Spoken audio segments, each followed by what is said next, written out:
BNP একটি রাজনৈতিক দল, দীর্ঘদিন ক্ষমতার বাইরে, তাদের কর্মীদের সবচেয়ে ভালোভাবে চাঙ্গা রাখা যাবে যে ক্ষমতার কাছাকাছি যাওয়ার জন্য সেটি হচ্ছে নির্বাচন প্রক্রিয়া। এবং নিশ্চিতভাবে না হলে মোটামুটি নিশ্চিতভাবে বলা যায় যে বিএনপি হয়তো বা পরবর্তীতে ক্ষমতায় আসবে।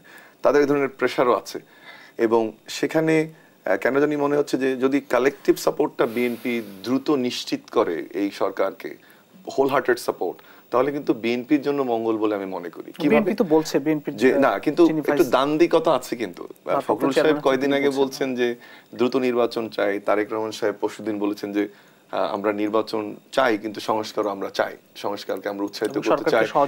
তাহলে কিন্তু এক ধরনের একটু গ্যাপ আমরা দেখতে পাচ্ছি দুই ধরনের বক্তব্যের মধ্যে। সেটি ফুল হোলসেল সাপোর্টের কথা বলে না। আবার দেখুন যে আমরা দেখলাম যে রাজনৈতিক দলগুলোর সঙ্গে সরকার দুদফা ডায়ালগ করলো। সেই ডায়ালগ প্রক্রিয়ায় ফলাফলগুলো কতটুকু বয়ে আনছে আমি কেন জানি সন্দিহান।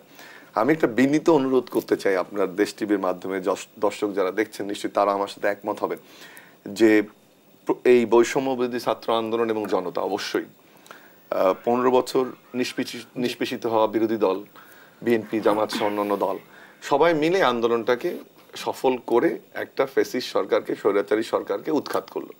তাদের সবারই উচিত যে কোনো মূল্যে যে সরকারটি বর্তমানে ক্ষমতায় আছে তাদেরকে সাপোর্ট করা, এবং সেই সাপোর্ট প্রক্রিয়াটা যেটা বলে যে রিকনসিলিয়েশন। আমি কেন জানি ওখানে এক ধরনের ওই যে আবারও বললাম যে একটা ষড়যন্ত্র, এই পার্ট এখানে ষড়যন্ত্র অবশ্যই হচ্ছে না, কিন্তু প্রোঅ্যাক্টিভনেসটা কিন্তু মিসিং, যে প্রোঅ্যাক্টিভলি এই হেল্পটা হচ্ছে না।